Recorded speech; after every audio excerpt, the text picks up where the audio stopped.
Hello, everyone. Welcome to Webinar Wednesday. I'm Dr. Pebbles Turbyville, the CEO of Horses and Humans Research Foundation. And just to give you a side note, um, Horses and Humans Research Foundation is all about horse and human interaction. When we talk about exploring it, educating others about the value and the relationship and the connection. And we also support research that help both thrive. So, on that note, tonight is all about equine well being. And I'm going to turn it over to John Kuntz, who's our president of HHRF. And he's going to be our moderator as well as our screen share. So, go for it, John. Thank you all. And as we get started, if you want to give us a little update in the chat on where you're listening from, it'd be great. And if you have any questions, we have a couple people monitoring the chat, and we'll take some pauses during the presentation to answer a Q&A. And usually we get the question, will this be recorded and available? And the short answer is yes, it'll be available on our YouTube channel. But with that said, I am actually super excited to be your sort of co-host, co-moderator tonight, because I have spent over 25 years working with the great folks at the Therapeutic Riding Center, Fieldstone Farm out here in Chagrin Falls, Ohio. I spent 12 of those years on the board, and I had just rolled off of the board at the end of last year. And so I was wearing two roles when I was at a board presentation, and I heard Leslie and Valorie give an update on some programming that they had done. And I got super excited because it was sort of like practical use of stuff that we had been discussing and looking at as part of our Equine Wellbeing Committee here at HHRF. So with that said, I will turn it over to Leslie and Valorie to take over. And you can see that Leslie is the Chief Operating Officer, and she's been there. I've known Leslie for many years, more than, we're not that old, but, we met as teenagers. And Valorie, I've just recently met because she's relatively new to Fieldstone Farm. And she's the Equine Director over there. So I'll take it over to you guys, and then just let me know when you want me to move the slides. Thanks, John. Thanks for joining us tonight, everybody. I definitely see some familiar names and organizations on the list of folks here this evening. Valorie and I are happy to be a part of this and to have been asked to talk in depth about some of the changes that we've made to our horses' health over the last year and a half.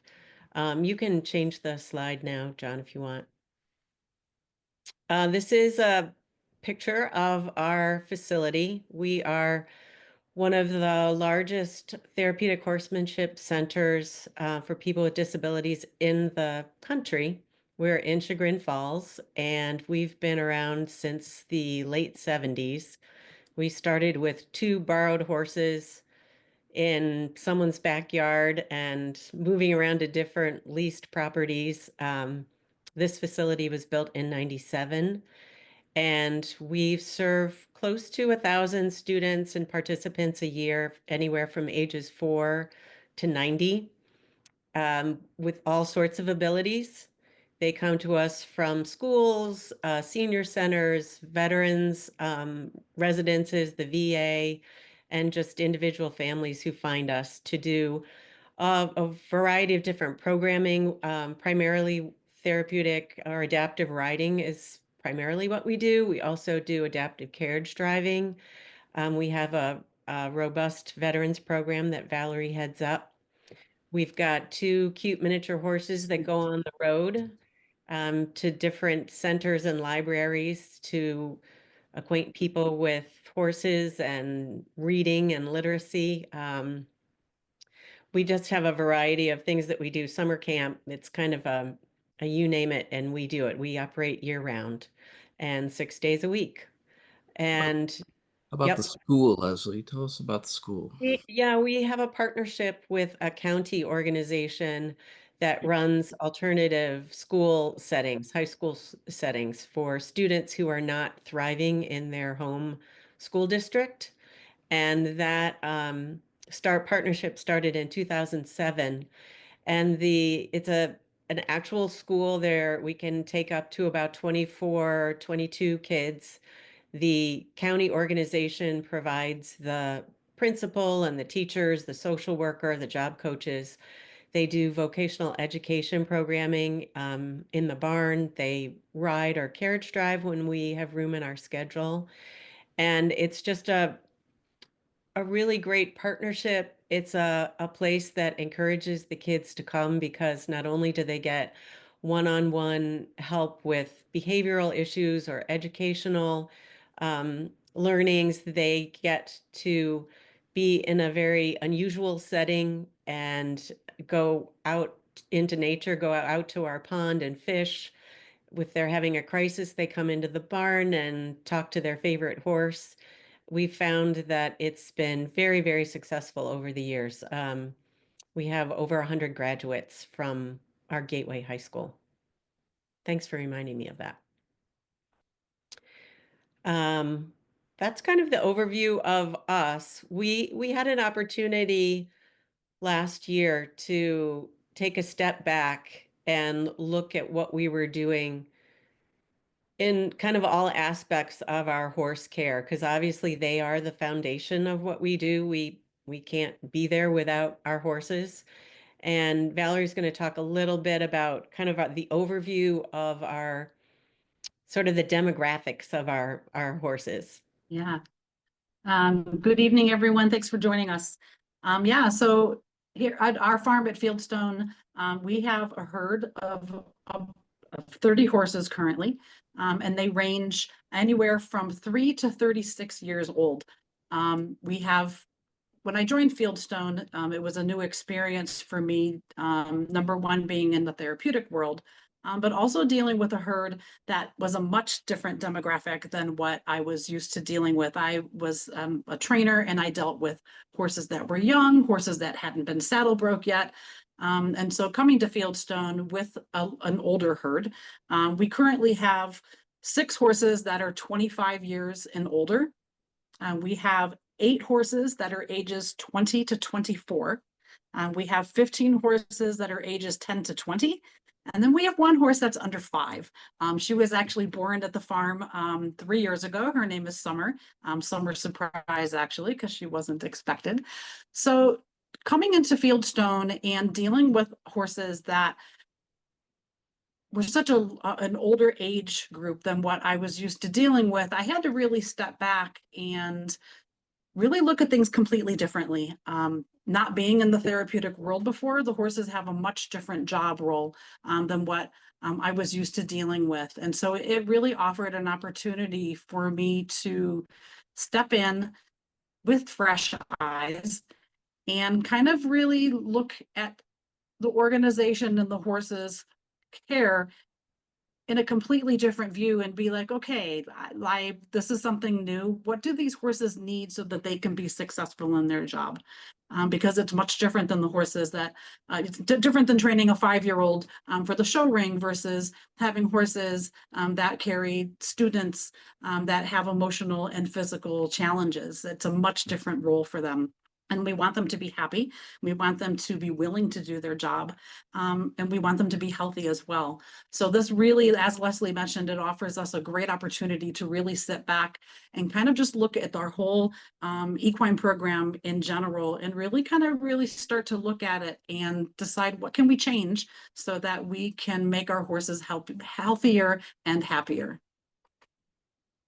And we can go ahead and switch the slides. So we also, I know the Horse and Human Research Foundation, as the horse world in general, really use the 5 domains to assess horse welfare. And it's something that we also used when we started our evaluation of the horses and their care. And the importance of the 5 domains, when you really put it to a practical approach, each domain becomes so very important individually and as a group. It is evidence, it's an evidence-based framework, so that you can understand the horse welfare, number one.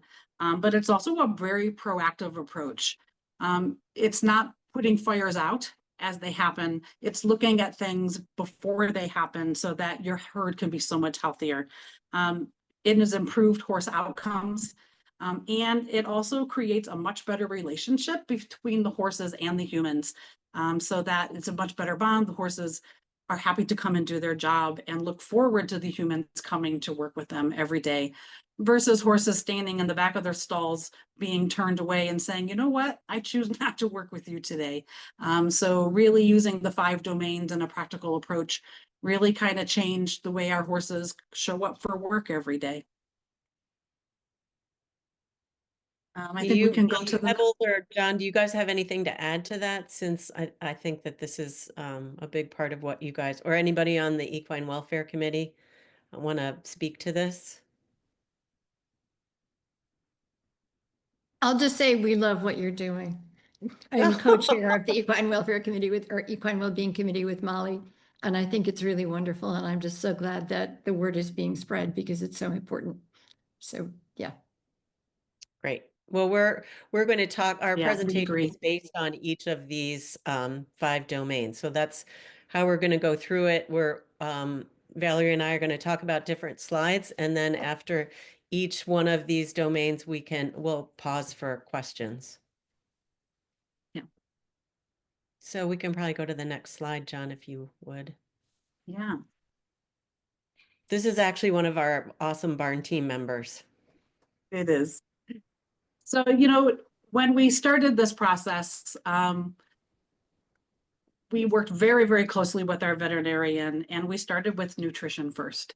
And with that, we started a baseline. We gathered all of the information. I spent a whole day with our veterinarian, and we just kind of walked through the barn and went horse by horse and went over each horse's, the grain, the hay, the supplements, everything that they were getting, so that we could get a complete nutritional feed value on each and every horse. And then we body scored and also weighed all of the horses, so that we had a complete baseline on every single horse when we started. We also had sent our hay out for analysis, so that when we are looking at the grain and the supplements, for the protein and the sugars, the hay is also included in that.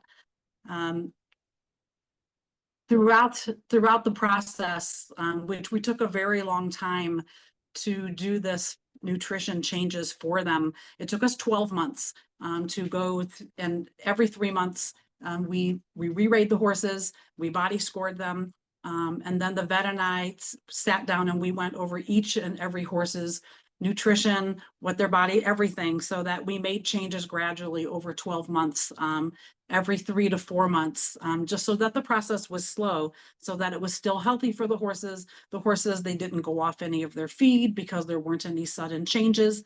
And just like a person, if you lose weight rather quickly, it's not healthy for them. And it's the same with the horses. So we did this in a very, very slow process. We weighed everything. We weighed our hay. I put scales in the hay lofts upstairs, so that everything was weight-based. I think that my barn staff, when we started adding all the scales and all of these scoops and the weighted scoops, and I think it was a little bit overwhelming for them, and because there were so many changes.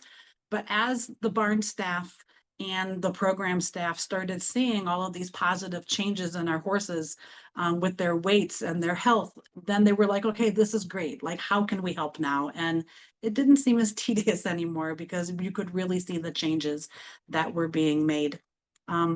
We also streamlined our feeding process throughout the barn, and really customized everything. So each and every horse, and it still happens, but it's changed often. It's a very customized feed plan for each and every horse. It's been very, very successful. And yes, it can be a lot. We do have a lot of feeds, that we offer the horses, but we find that it's been the best result for them. And previously, horses were, obviously getting the feed that we felt they needed. We just hadn't really taken that step back and gone so deep into what we were doing to really say, is there a better way of doing this? And what does that look like? Yeah, and also, you know, coming into this, dealing with horses that were much younger and in a much different stage in their life, I came into this very open-minded and, you know, not knowing that I needed to learn. It was wonderful. Our veterinarian was absolutely fantastic. And we kind of opened everything up to them and said, please come in. Please come in. We will show you everything. Let's review every single horse and let's make sure that they're all getting exactly what they need. Our vet was absolutely fantastic during this process. And to Valerie's credit, I think a lot of that is like, you know, there's no ego involved here. There's no, I've done this for so many years and I know what's best. It's just, let's all gather together and figure it out what works the best for our horses. Yeah. And that doesn't always happen, I feel, sometimes in the horse world. Yeah, I agree.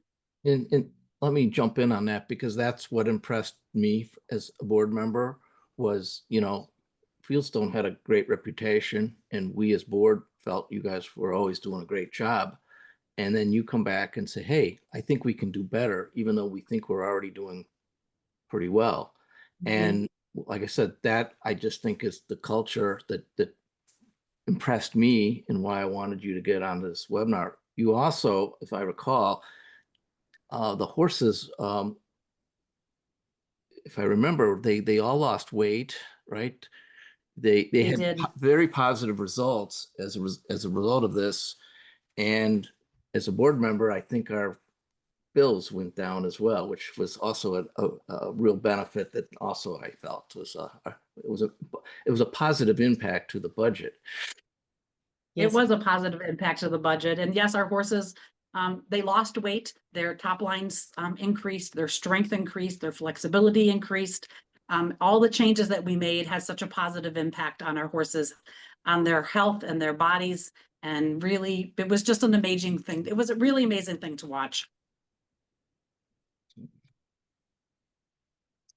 Yes, it is the best form of positive reinforcement you could get because everybody just starts working harder because they see how well the horses are doing.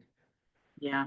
And I want to say really also thank you for coming on tonight and being able to speak about this because sometimes it's like we always say, if to know better, you do better. And as you said, a lot of horse people think you know it and you're doing it the correct way because you were taught this way and you keep doing it the same way. But you kind of stopped and said, you know what? Let's stop and evaluate the situation and look at the bigger picture. And I think that that's awesome. And the fact that you looked for expertise in all the different areas to kind of help you improve, which is a little bit, makes you a little bit vulnerable in some aspects. And it's a little uncomfortable, but at the same time, you're doing what's best for your horses. So I really appreciate that and the fact that you're on tonight talking about it.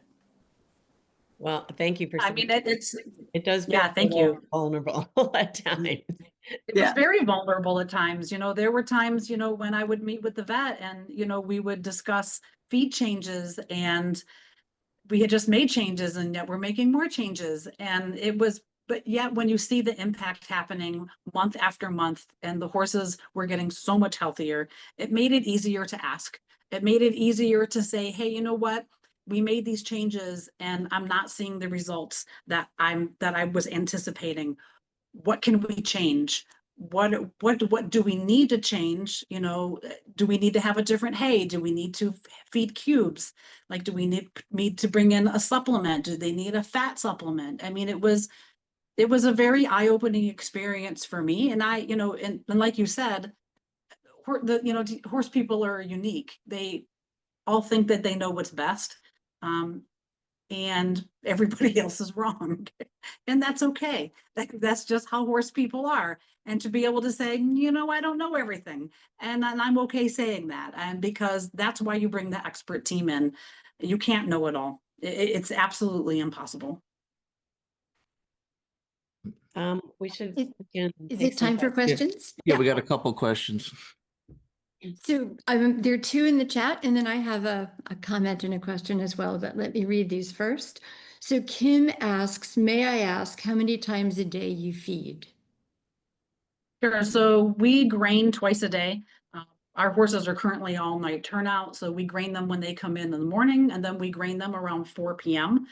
Before our evening classes start. And then our horses get hay 4 times a day. So they get hay in the morning, they get hay at lunchtime, they get hay around 3 or 4 o'clock.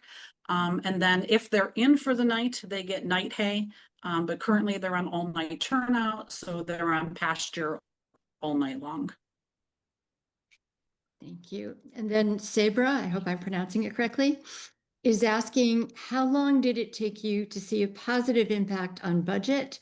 Not sure how much upfront investment you put in with the vet checks, feed analysis, etc. Well, our vet So is amazing, and so did you want to talk, Valerie?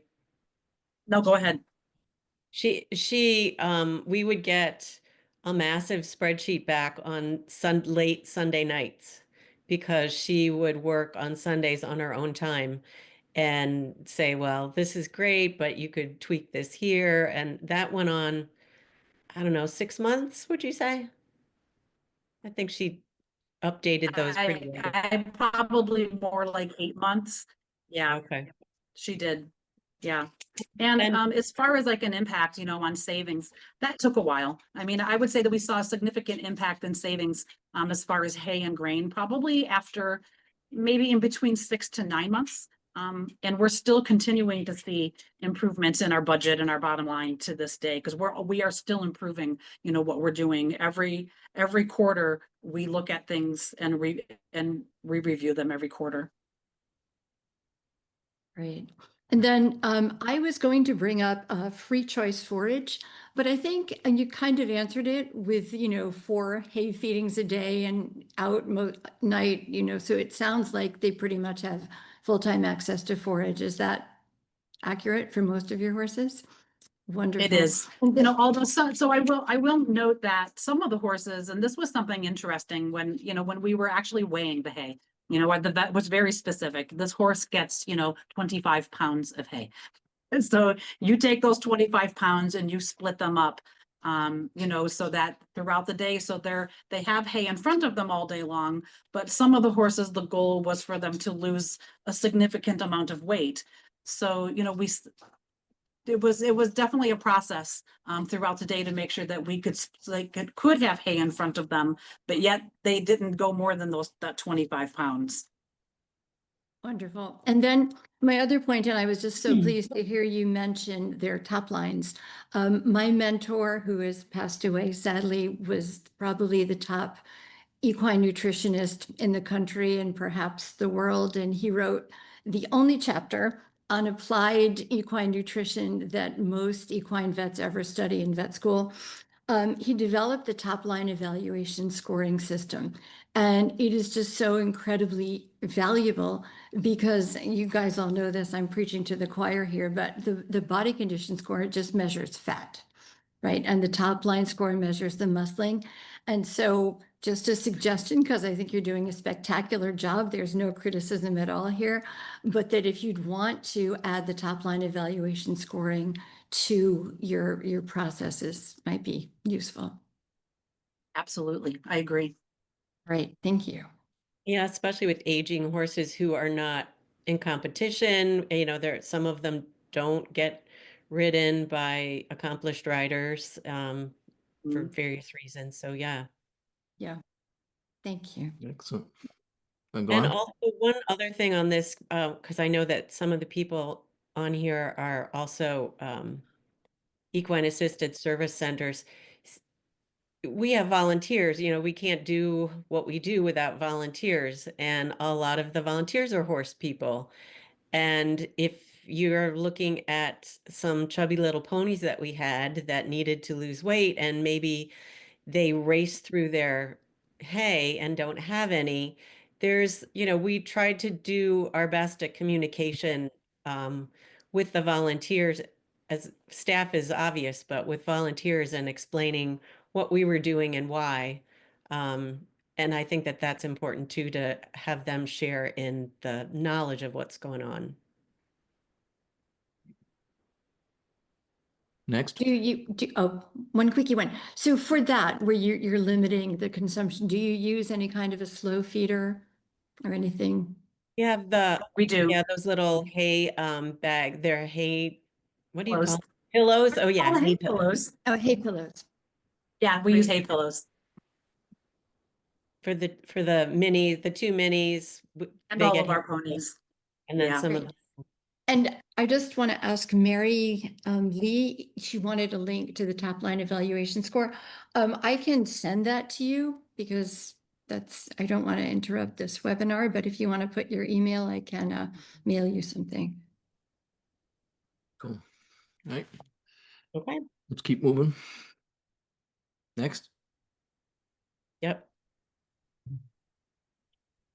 All right, so physical environment is important. Obviously, we evaluated the stalls, the pastures, kind of everything that the horses were living in, to see what we could do to improve. Pastures, we have 11 pastures. Of different sizes. Some have more grass than others. Some are more limestone. But they are pastures. They're not necessarily paddocks. They're fairly large. We worked pretty hard to roll them and pulverize them, and just get them twice a year, sort of in as good a health as we could. This year really was the first year we started the horses on grass, wouldn't you say, Valerie? I mean, it's primarily what they're eating at night now. It is. Yeah, we don't supplement in hay in the pastures. We probably haven't, maybe once or twice over the summer, but that was it. Yeah, it's been very, very little. So they're eating all grass in the pastures all night long when they're outside. So they do have these. This is Julius with a hay feeder that we purchased. We also have very amazing donors who help us get excited about things that will help our students and horses do better. And we purchased these above ground hay feeders that have been amazing. We also purchased, it's called mud grids around the side of around the footing, so that when the horses are gathered there, the footing doesn't get muddy and it's very even and solid. Those were a huge help. We have always looked at our horses and determined who gets along with whom and how many could be in a pasture. But in addition to doing that, the barn team continues to change it up. And I think one of the things that we used to do is kind of get stuck in these four horses go in this pasture all the time. And so now they may have different horses in with them and they may move to a different pasture. And especially some horses are out during the day if they're not in a class, and some are in their stalls. And then those horses might come in and others might go out. Whereas it used to be kind of an all for nothing, everybody's in or everybody's out.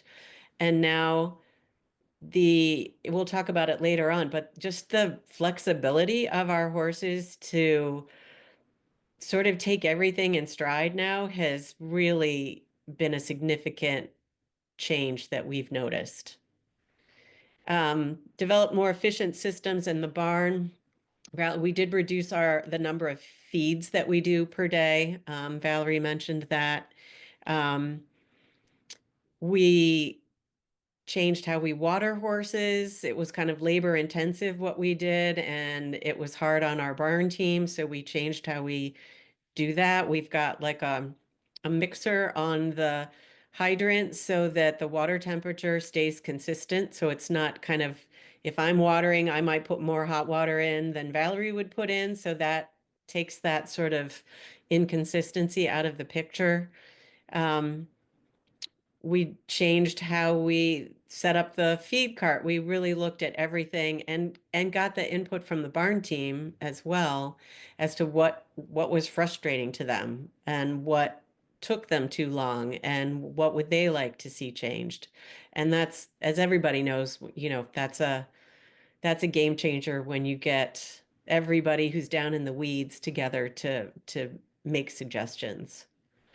And then staffing wise, we had not ever had a barn manager before, so we added that position, and we just started seeing more consistency in our barn team. They were more engaged. The turnover went completely away. We actually had to put an ad up this week for barn staff, and I think that's the first time we've done it in like a year and a half. Yeah. Whereas before we were just always it seemed like we were always hiring. So with everybody on board and seeing how happy the horses are, we've increased people's hours, so more people are full-time, and they're just, they're really a part of the team now, whereas before it was somewhat separate. Like there's the barn team and then the instructors and the admin, and now we're really just one big unit, and it's made a huge difference for everybody, I think, including the volunteers. It has. Leslie, as I remember, also these hay feeders uh, made it so that there was less waste, for lack of a better word, of the hay. So because when the hay was on the ground, it would get wet and rot or whatever it does. And I believe you were, by putting these in, again, it was more efficient use of the feed. Is that correct? Yeah, absolutely. And they have a like a tarp sort of roof on them, so it does keep the hay drier and in better shape longer. But honestly, you drive in the morning and the horses are still out. They're really not eating that much hay. They're really just grazing. Do you have anything else to add, Valerie? I don't have anything more on that slide. No, I don't think so. I think that was it. Are there any questions in regards to physical environment? Yes, I'm sorry, I was mute. I was mute. So Lauren is asking, how many barn team staff do you have? No, so currently, we have, well, myself as the director, we have a barn manager. We have four full-time barn staff employees. I think so. And yeah, and 3 part-time employees. So we have a pretty large barn team. And then I apologize if you already answered this, but how many acres do you have in total? We have 45 acres. As far as how many acres of pastures we have, I don't know that specifically. Got it. And do you rotate your pastures? Do you rest some Currently do. and move to others, or? We haven't started doing that yet, but I know that's on Valerie's list. It is on my list. Okay, it is. thank you. Oh, wait, we have another question that just popped up.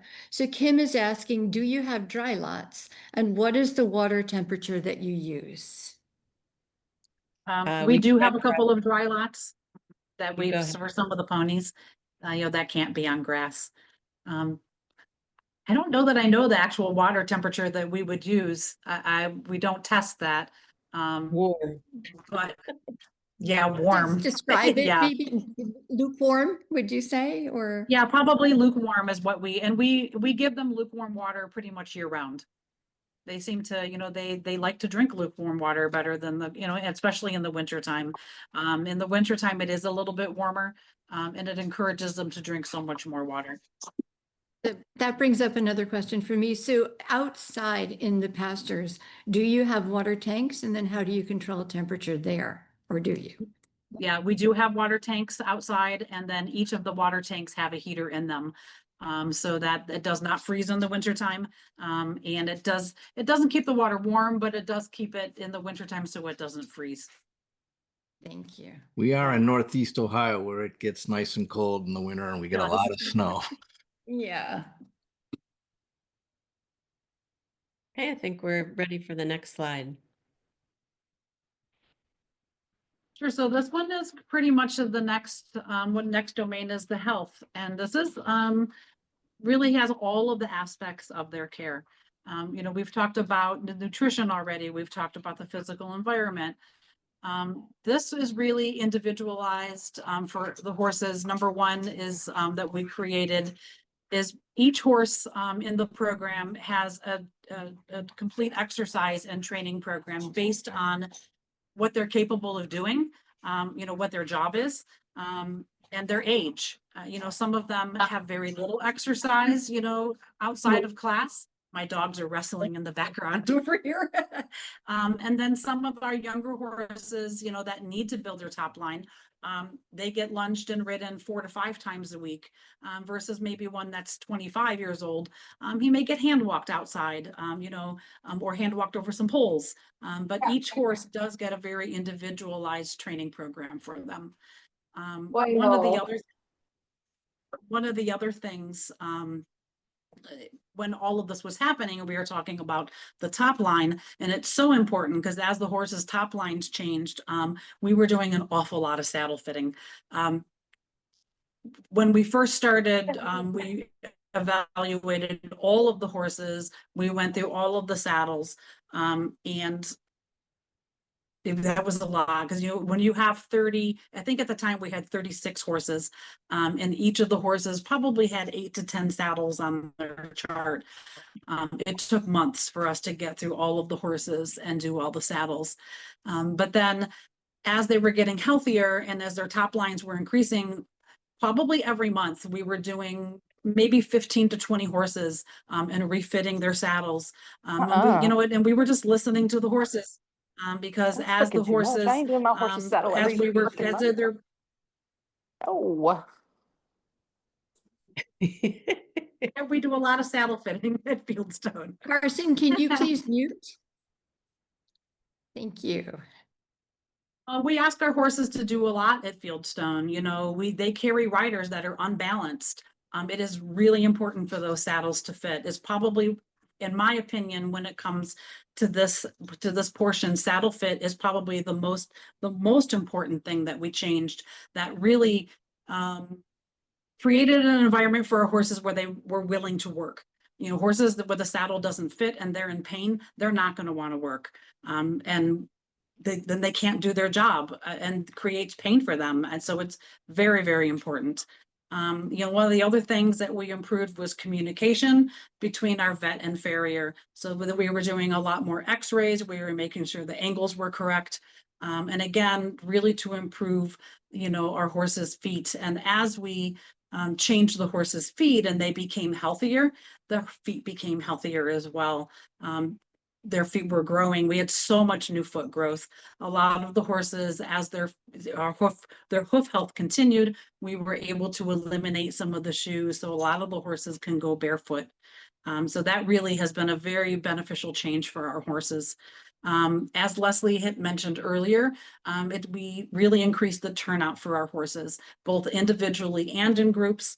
That used to be that the horses would all go out at night as a group. They would all come in at one time. And now, and it does take a little bit more for our barn staff and a little bit more juggling, especially with our classes. But if we have 10 horses that aren't in class in the morning, they're outside.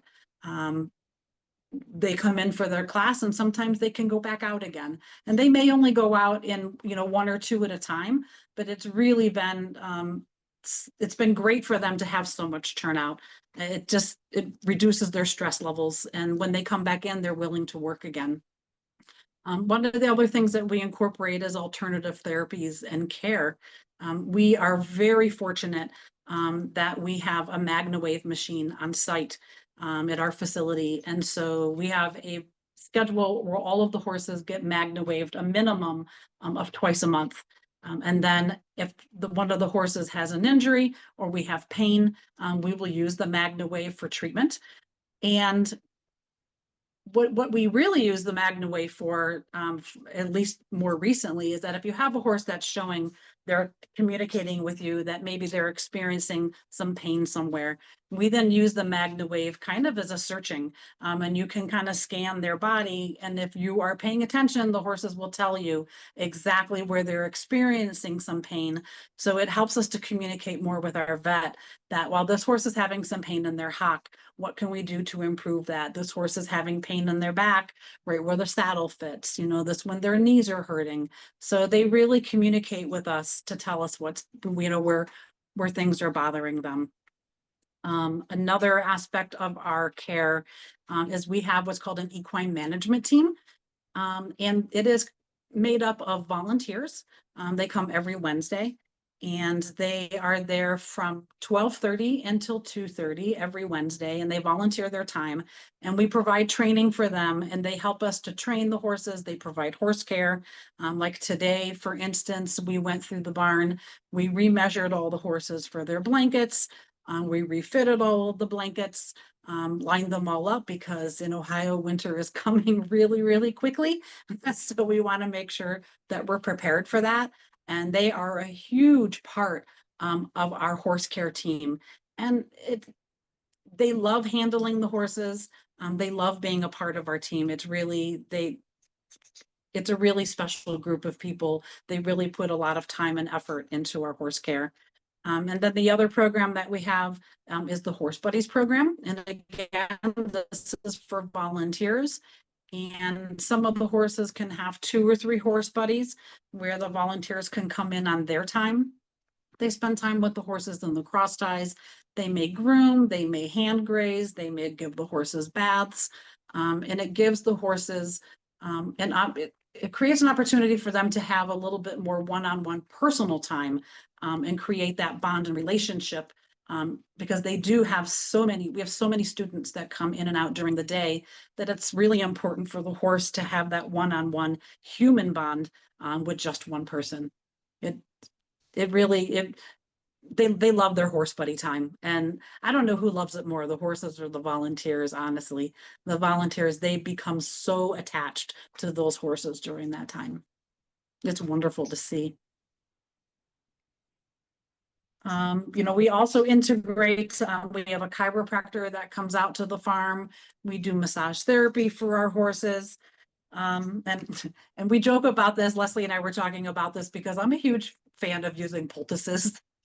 And I use poultices for everything, right? If the horse, even when they come before class, they may have a poultice on their hocks, getting ready for their driving class or their riding class. When they come out of class, they may have another poultice on them, to help cool them out and just help them relax. So we use poultices all the time. You'll see them on their legs. It'll be on their saddle area. They may be maybe all over their body, and then we just hose it off, when the treatment time is done. But the horses appreciate it. It really makes them feel better. Mm. Go ahead, John. No, I just excellent. Yeah, that was great. So ready for questions? Sure. Yeah, the couple Okay. on the chat. Okay, we have some good ones. Do you use an outside fitter, meaning saddle fitter, or someone within the farm? And then the second part of that is, what is the most common type of saddle, like dressage, all-purpose, jumper? Yeah, sure. So the answer to the first question is we do bring a professional saddle fitter in a couple times a year.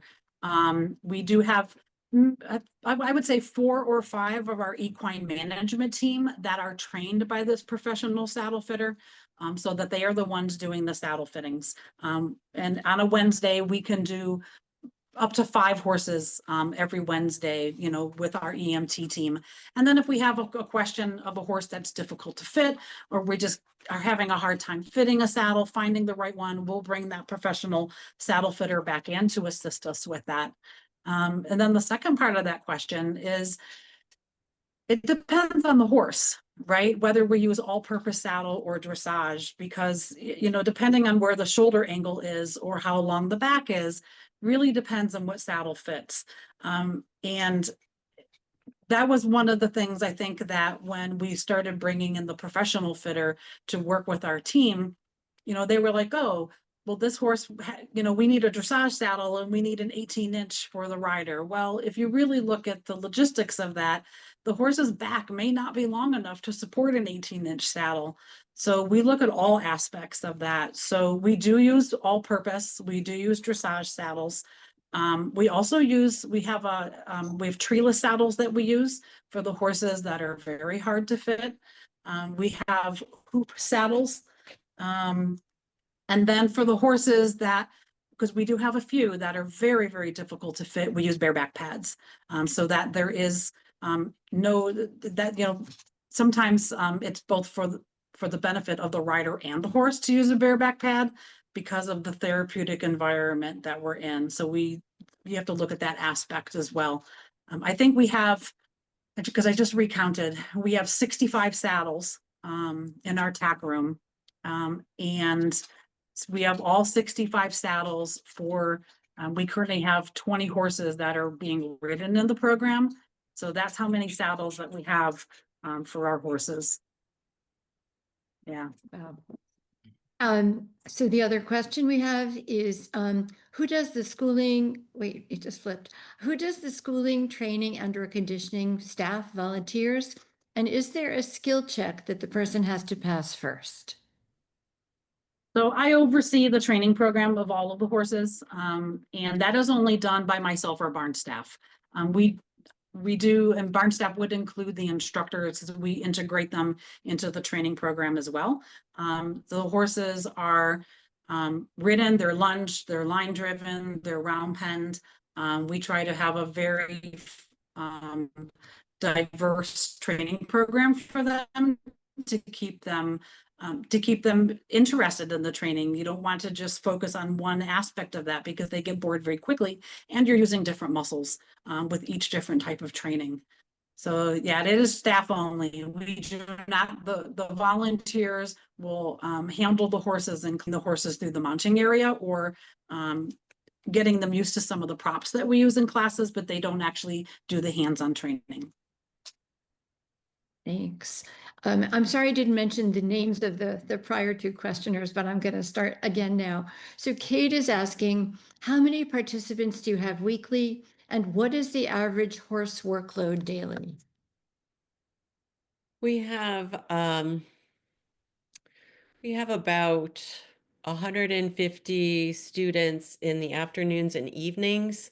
And then in the mornings, I would say we probably have, if we're full, we would have about 100 in the morning, Monday through Friday. And we have a staff member who assigns our horses, and she tracks their usage so that we can be sure that it's very even. I didn't look at that chart today, Valerie, but you did. What's the average use per week, class per week? Yeah, on the average, our horses are used around 9 times a week. So the usage is actually very low. And if you look at the time of the classes, the actual time where the rider is actually sitting in the saddle is only about approximately a half an hour each time. So the actual riding portion is very short. We do have some horses that will do back-to-back classes in the mornings. And then they get a full break in the afternoon. And then we try to only use them twice a day. And then they may get used, for one evening class during the week, because we have school groups in the morning, and then our regular students in the evening. They're also used for ground lessons, which are grooming only, or some of our equine-assisted learning or psychotherapy classes, which are ground only. So they may be utilized for that as well. Maximum for horses, horses cannot be used more than 3 times a day at our facility. So that is our max. And all the horses get 2 to 3 days off per week. Right. I'm taking notes while I'm asking questions. So the next one is Lauren. I think there may be a typo, so I'm going to see what I think she wants to say. Do you worry about the horses having too much touch time, I guess, between riders? I'm not sure what this is, Lauren. If you want to clarify, we can get back to you at the end. It says AOO, much touch time. She'll clarify that. And then we have more. The next one is from Carson. Do you ever have specialty pads, or how do you go about one that may be sway backed? You want to, yeah, So we we have, do use specialty pads. And again, go ahead. oh, Valerie's kind of frozen up there. We have Mattis pads that Okay, can so be we do shared use specialty pads. Oh, am I frozen up? Okay. little, yeah, You now are you're frozen. back. Sorta. I'll continue. Am I on there? Um, Go ahead. I know I keep losing my signal. No, you're good. yeah, we have Mattis pads that can be shimmed to fit the horse's back. We use gel pads. We have a thin line pad that one horse uses. We have a riser pad. We used to have lots of different kinds of pads for horses, but it's all been streamlined a bit more so that it's easier for our volunteers to pull the tack.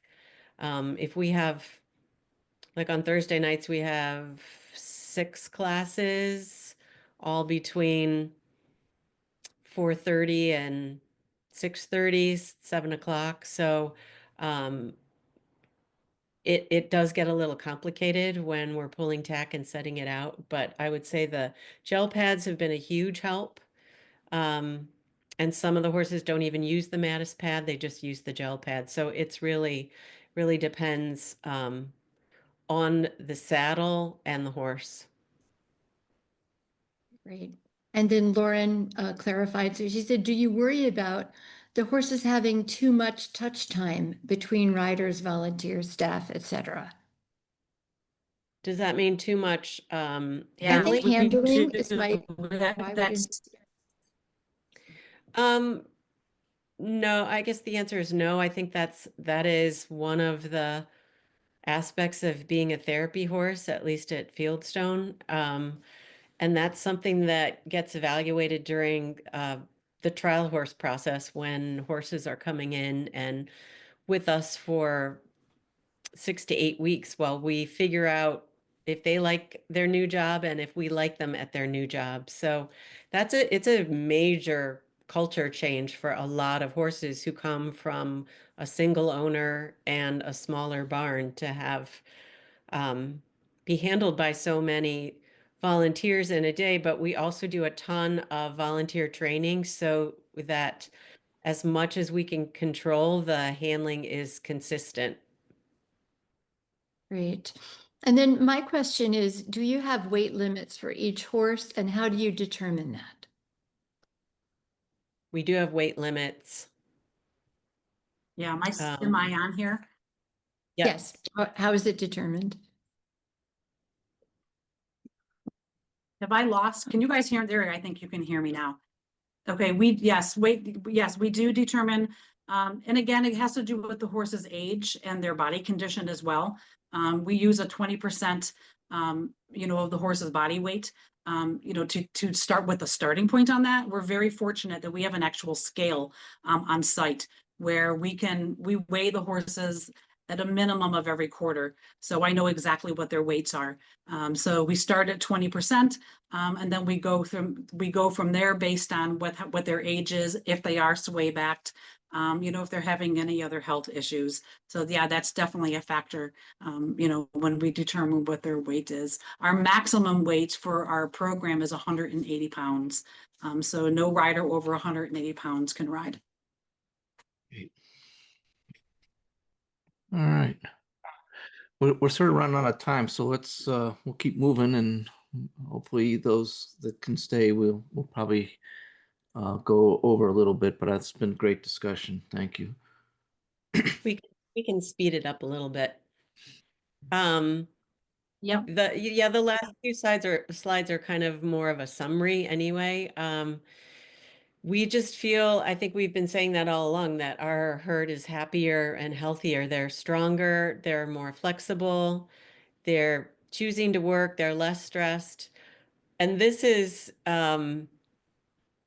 somewhat subjective, but we also track incident reports, and that is done with volunteers and like if anything happens, if somebody gets stepped on or a rider falls off or someone gets nipped by a horse, we track all that and we send it around to our management team monthly. And I would say that the number of incident reports that we have had have been cut at least in half, if not by 2/3 in the last year, Yeah. easily. Mhm. And that's just quantitative. And what is like what the incidents might be is somebody didn't move their foot out of the way fast enough while the horse was in the cross ties and they were grooming it or something like that. It's not it's completely changed their interest and happiness in working. Leslie, didn't you also mention at one time that you rate the horses, right, based on a color scheme, based on the volunteer, you have to be, and I think you mentioned that a lot of those horses were actually moved down to a lower tier, correct? Meaning they could I be did say that. I forgot about that, John. Yeah. See, I was listening. You get an A+. Yeah, part of our system to help volunteers be safe and match their skill with the horse's ability or I guess tolerance too. We have a number of different colors, and it takes a lot of training and time for a volunteer to get into the upper level. And we used to be primarily lopsided with horses in the upper two levels, which was always challenging because we're lopsided with volunteers in the lower skilled levels. And so now I would say it's so much more evened out. We definitely have more horses who are easier to lead from whatever standpoint you want to define that, because that's a very individualized, it doesn't mean that they're bad or that they bite people. It just means there might be new, they might need a more confident leader to help them figure out what their job is. But yes, that's another quantitative way of showing the happiness of our herd.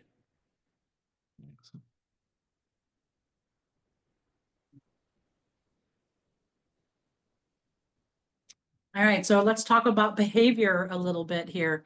And again, I think these are things that we've been talking about all along. You know, our horses, we are listening to what our horses are telling us. It's what they have to say is really important. And if you don't take the time to listen to them, then you can't change your program to make them healthier, happier, and more willing to do their job. Because again, as Leslie mentioned in the beginning, we can't provide the services that we would like to unless we have a solid herd. And so the herd is what is most important at our facility. We can't do anything without them. So again, we mentioned earlier about having a diversified training program. We try to keep it interesting for them. You know, one day they may go on the round pen, the next day they may trot over ground poles, the next day we may take them for a trail ride. We try to really keep it interesting for them so that they continue to want to come out of their stall every single day to be handled. And again, the only thing you have to think about is we train them based on their personalities and or their limitations. You know, horses learn in different ways, just like people do. So we customize our training program for the horses so that they stay engaged and they turn to you and say, what's next? Like, what would you like us to do now? Because that was fun. So let's continue to do it. Another portion of this is consistent handling, and that's for training for our staff, our volunteers, our instructors. So they're all handling the horses in the exact same manner, because if the handling is consistent, the horses will feel safe. And then again, they will want to engage. The other portion of this is training our staff and how horses communicate. That's a huge portion of this. And I think it was really important. We've done this in our volunteer training program, sometimes we do week-long trainings. And recently we did a week-long training, and we did the bladder meridian, which is part of the Masterson method. And we trained all of them on all of the basics of the Masterson method of the bladder meridian. And if you have had an opportunity to do this, it gives you an opportunity to really pay attention to the horses, how they speak, the patterns of what they use, right? And because when you really stay in the moment and look at the horses, what they're doing, they're speaking to you.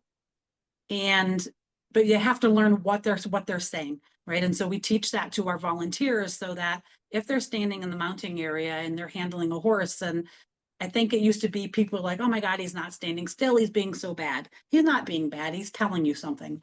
And so we teach them to understand what it is they're trying to say. It helps them understand the horses better, so that they can then help the horses do their job better as well. And it keeps the volunteers more engaged with the horses in their welfare as well, so that they're concerned about the horses too, not just like, wow, the horse is just, he didn't stand in the mounting area, I don't want to manage him again. No, they come out of it and they say, so he kept touching his nose here, or he was doing this. Like, what do you think that meant? And so it really keeps our volunteers engaged as well, and they want to learn more about how the horses communicate. Another book that I use a lot and I make copies from a lot, and I'm going to look it up because it's called Language, Signs, and Calming Signals. And I make copies of this book a lot and give to the charts to people. And if you have an opportunity to look at the information in this book, it really gives a lot of great info. It really provides a lot. It's helped me learn more about horses. And again, we incorporate this with our volunteer and staff training as well, because I believe that the more knowledge that you can have, the better environment that we can provide for our horses. And again, makes everyone happy. And that's what we want. We want horses that are happy and want to do their job. I think we can move on to the next one. Can we ask quick questions on that? Yep. Okay, so we have two questions. Sabra is asking, do you weigh students to ensure accurate reported weight and staying within the horse's weight limit? And parentheses, yes, even if it's on the physician's release, just to verify. Yes, we weigh them with their helmet on, with their boots on, the way that they would be riding their horse. And often parents will say, well, they don't weigh that much. And it's like, well, we actually even put it in our documents. We will weigh you on a Fieldstone Farm scale. So they get weighed twice a year. And if a student is near the 180-pound weight limit, they get weighed a little more frequently. But we try to be sensitive with that, because sometimes that's an issue that a student is working on, or they understand like, oh, if I get too close to this, I might not get to ride. So we try and do that as sensitively as possible. Thank you. And the person who asked the question said that she loves the barn weight. So Kim from Thorncroft is saying, comment, love that you use Masterson. I am MMES certified, and I love your behavior methods. It does take a village. I teach Masterson to volunteers and to my veterans and first responders group. Yeah. And then I had a super quick question. What kinds of positive reinforcements do you use? As far as training and with the handling of the horses? Yes. Yes. Yeah. Well, again, when you are working, this is just my own, and again, all horse people have their own opinions, right? This is my opinion. But when you're working with a horse specifically and you're asking a horse to do something, the moment that horse gives and even tries, right, for what you're asking, you need to reward that. So what better reward than to stop asking, right? So that they know, oh, this is what you want. Even if they try, you need to reward the try, because the horses can get frustrated, because if you're working with the horses and you're asking them to do something, they're trying or they're giving you some effort and you're not rewarding that and you keep asking, they're going to get confused, they're going to get frustrated, and they're going to keep trying. Well, they're not asked, maybe they want me to do this, maybe they want me to do this. So you need to reward every try that your horse gives you. Otherwise, the horses don't know that they're doing what you're asking. And because otherwise they're not going to engage anymore, and then they're going to tune you out, and they're going to disassociate and just be like, you know what? You don't know what you're talking about. I've tried 10 times and you're still asking me. So that would be a positive reinforcement, just the release. Great. And then somebody else for the book title again, please, that you mentioned. Sure. Yeah, it's language, signs, and calming signals.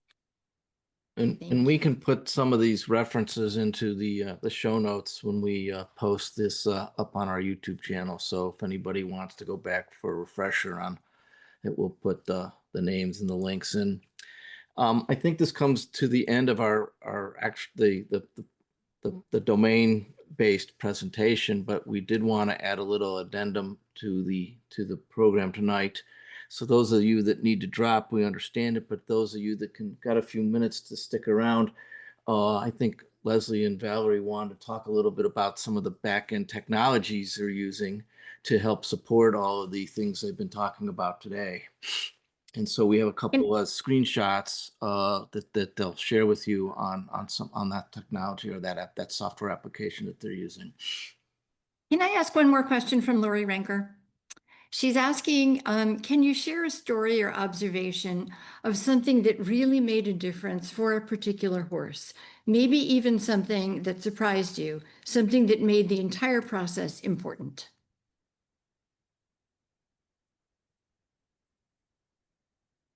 On the spot. No, because there are so many. So I Yeah. guess I'll give one example, right? Is that when we started this, and started this process, as we were evaluating so many horses, and as I think, and you don't know what to do for them, you don't know what's wrong, and you just want to help them. But in our world, at least, for what we do, you always have to think about, it's not only is it the safety of the horse, but it's also safety of participants. And there were a couple of horses in our program that were telling us that there was something wrong, and it took us a while to figure it out. And these were horses that we were considering retiring, because maybe we thought that they weren't suitable for our program anymore. And through this process, we have two in particular, and two of these horses, one of the horses, volunteers were afraid to handle. I think there were some instructors that are afraid to handle this horse as well. Maybe me being one of them, it's maybe one point in time. And through the process of what we've done here, both of these horses have now become significant members of our program, where people wouldn't handle them. They were difficult to have in class. They were in pain. They couldn't perform their job. And now these horses are happy. They are so kind. They love to be, and they love to be groomed. They love to be ridden. One of them is now in our driving program as well. And these are horses that we were going to retire because we thought maybe they weren't suitable for the program anymore. And through all of these changes that we have made, they are now happy, they're healthy, and they are actively being used in our program 4 to 5 days a week. For me, those were the changes that were the best to see, because you felt we couldn't help these horses, but yet we just kept trying, and we just kept trying to figure it out, and we kept changing feed, and we kept talking to the vet, and we kept changing saddles, and finally we figured it out, and now these horses are so happy. Thank you. That was wonderful. We'll zip through this part. So Yeah. we just talked about all the changes that we made, and those are hard to keep track of. We did a lot of research and looked into some software programs that would help us, and found Stable Secretary. As a note to people listening, they do give a 50% discount to nonprofits, and it is pretty affordable that way. I forget, how much is it, Valorie? It's like $350 a year or something. It is. Yeah. With the discount, it's $350 a year, around about there. So it really, the time is loading in all the information, but once it's in there, the barn team, Valerie and the barn manager, keep it updated, but you can see at the top of the screen, I can barely see it. There, you can see all the horses listed. And then if you go to the next screen, John, I think it's an individual health chart for each horse. It has reminders of upcoming on the right there. If you can see it, there are reminders for upcoming farrier or worming or titers. It has their schedule. It has, I'll speed through. Is that all right, Valerie? You can throw it in. No, go right ahead. The next slide is, I think, feed. Yep. So all the feed changes that we were making that happened so rapidly, these would just be updated on everybody's feed charts. It shows their health information, their weight, what their respiration is. It pretty much has everything in here that you would want to know about your horse. The next slide, I think, is that the one? Yeah, it has mobile app as well. So I have used this because I can't rattle off what facts is on his feed or what has been done to him recently. So if a vet is coming in the middle of the night for an emergency and I have to be there, or someone besides a barn staff person who knows everything, I have this app on my phone and I can answer pretty much any question the vet is going to ask me about that horse's current health. It's been amazing. And honestly, because we take donors through the barn, we have visitors and they'll stop and ask questions about the horses. This also has when they were donated, how old they are. So it's not just health feed reminders. It can also just be fun information about a horse when we talk a lot about our horses to our donors and to visitors. The other nice thing about this program is that our vet has access to this program as well all the time. And we upload photos, we upload videos, anything that the vet that we may have a question on. If the horse is injured, we document everything. So if a horse has a cut, we take a photo of it the day that it happens. We load it into Stable Secretary. We can then monitor the progress of healing, and the vet can as well. We can say, hey, we're kind of concerned about this. The vet can log on and she can say, nope, that looks great. Or let's change the antibiotic, or let's change this. It has really improved our communication with our vet. You guys put x-rays in there, We do. test results. So it is, gone are the, hold on a minute, let me run back to the office and try and look through the filing cabinet to find the papers that you need to give you the answer. It's just right at everybody's fingertips. Excellent. Oh, you can talk about that, Valerie, if you'd like. Yeah, so then the other great part about Stable Secretary is that we're able to create checklists for our barn staff, so that each barn staff can log in. They can see exactly what their tasks are during the day. As they complete them, they can check them off. That way I know that they're completed, but then they can keep track of their own tasks as well. And it really has helped the efficiency of the barn, of our barn staff. They can get so much more done in a much shorter amount of time because it's so streamlined. And they used to have written lists, and they're all young and they all use their phone, and they would just take a picture of their written list and look at it on their phone. So this is much more in tune with how they like to operate as well. Cool. Yeah. Do you want to talk about it also has a message board in there where yeah, so if we have it's something that we need to share, that maybe a horse is has a change in meds, or maybe we're changing the turnout schedule, we can post it on the message board. It's always available all the time. The messages don't get deleted. You can pin a message to the top if it's more important than others. And that way barn staff, instead of having a whiteboard in the office, we use this instead. And it has, although the barn staff has all of the information at their fingertips all the time.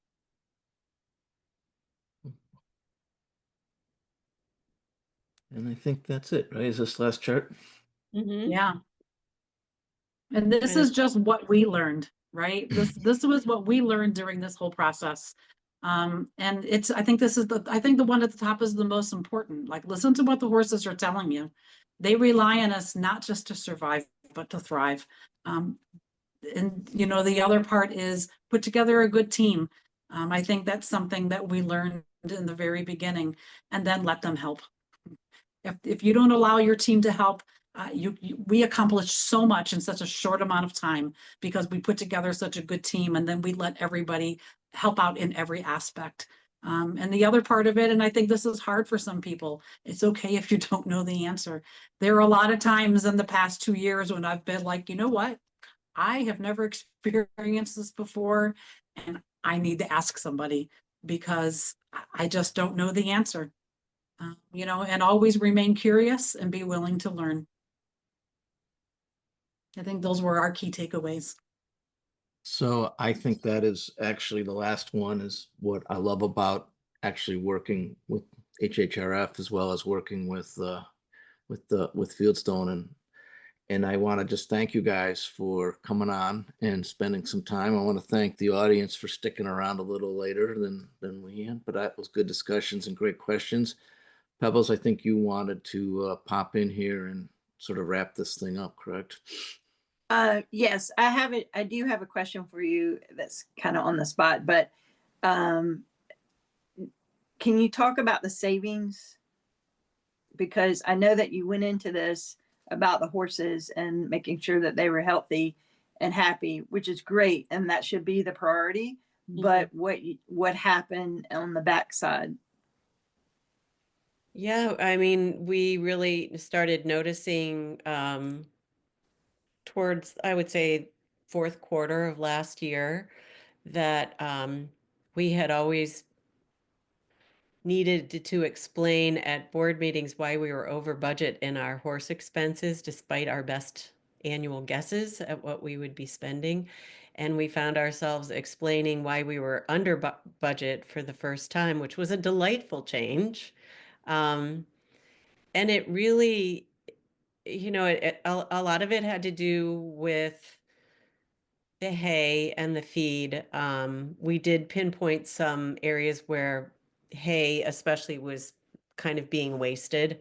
Um, that was part of it. And then because we were perhaps giving them more hay than they needed because we were doing it by flakes and not by volume, that involves more time for the stall cleaners and more manure to be hauled. It was kind of a trickle down from all areas of the expenses of having horses. The veterinarian costs went down. Um, I think I think it was this year or late last year.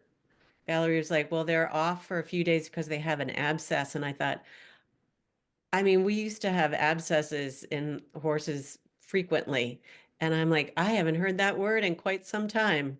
So it really just it was pretty significant in all areas of our expenses. Bedding, we have really, really wonderful stalls, a stall surface that has sort of a cushion underneath it and a rubber skin on top of it. So we started bedding less shavings because we didn't really need to, and their overall health was getting better, so they didn't need like a super dense, cushy shavings on top of the already nice stalls. So we paid less in bedding. It really was kind of all over in all aspects of the expenses. Yeah. Yeah. I would say from the board perspective, is as Leslie described, we would go every board meeting, we would go through the financials and we would look at the variances, particularly against budget, whether it be over budget or under budget. And as a board, we started to see the positive impact, which was things were starting to go under budget. And it kept going under budget and it kept going under budget. And I think it was in December's board meeting of last year, it was like, holy cow, I can't believe how much money we've saved. And that's actually coincided with the presentation you made to the board. And that's what sort of got me super excited. And I said, you got to share this story. And I know you guys weren't real keen on that initially. So I want to really thank you so much, because I still am amazed on what little, just taking a step back and looking at little things and doing little bite-sized, just little steps at a time. If it works, it doesn't work. If don't do it. If it does work, keep doing it. And that just is sort of a very agile way of, improving the whole world, right? The horses, the students, the board, the donors, all of our stakeholders were, positively impacted by what you guys did. So I really appreciate it. And I want to thank you for coming on this show, on this webinar today. Thank you. Yeah, Yeah, I thanks for wanted having to, us. yeah, I'm really excited that you were able to present, and thank you so much again for being a little vulnerable and kind of explaining everything that you took a step back and wanted to improve your horse's well-being. For those who are on the call who have smaller centers, what would be some advice for them? Because again, you're one of the larger centers in the nation. What would be some small steps that a program could do just to make some big impacts on their horses? One of the things. I think. Oh, go ahead, ahead. Val. Go. No. Well, I was going to say that I think one of the most important and most impactful changes that we made was nutrition. Okay. I mean, that was, and that was that showed the biggest cost savings as well. So so not only did it benefit the horses, but it was financially beneficial. So I think that if you talk to your vet, I mean, we utilized our vet, and our vet was amazing. And without her assistance, I don't know that we could have made such impactful changes. And again, when you're making those changes, know that they need to happen over time, right? They need to happen over 9 to 12 months. You can't make those changes in 30 days, right? They say it takes 30 days to make one number and body change, right? To go from a 5 to a 6, or a 6 to a 7, or the other way. So know that these changes take time, but the changes will be beneficial for the horse's health, and hopefully for your bottom line as well. And you've got feed, the nutritionists with feed companies, your hay, people might be able to help with hay analysis. And those are all, some of them are free services to partake in. And one thing I know that we did, we fed a lot of supplements to our horses. And I think there are times when you just start thinking, I wonder what's wrong, and you just start throwing more at it. I think that happens in human health as well. And kind of taking that step back and saying, is this all necessary? We saved a fair amount of money in reducing our supplements as well. Yeah, I remember that was a Yeah, big, we feed big almost bottom no line. supplements. There's a question in the chat about feed analysis and who did it. Do you So know? I worked hand in hand with our veterinarian. And so when we started this process, we took every label off of every bag and every label off of every supplement that we were feeding, and the hay analysis, and we looked at everything combined. She took everything, and all the carbohydrates, all the protein, everything. She combined our supplements, our hay, our grain, and we did this every couple of weeks. Like the assistance from our vet was invaluable. She might be especially good at that, though. I mean, I'm not going to say I agree. every vet has that ability. So, you sent the hay out to, who'd you send the hay out to? So Centera did ours. They're a local company that we buy feed from, and so they did the hay analysis for us for free. And so every year we get from the same supplier, but even though it's the same supplier in the same fields, the analysis changes year after year, and sometimes from cutting to cutting. So the more analysis that you can do on your hay, the more information that you're going to have. Right.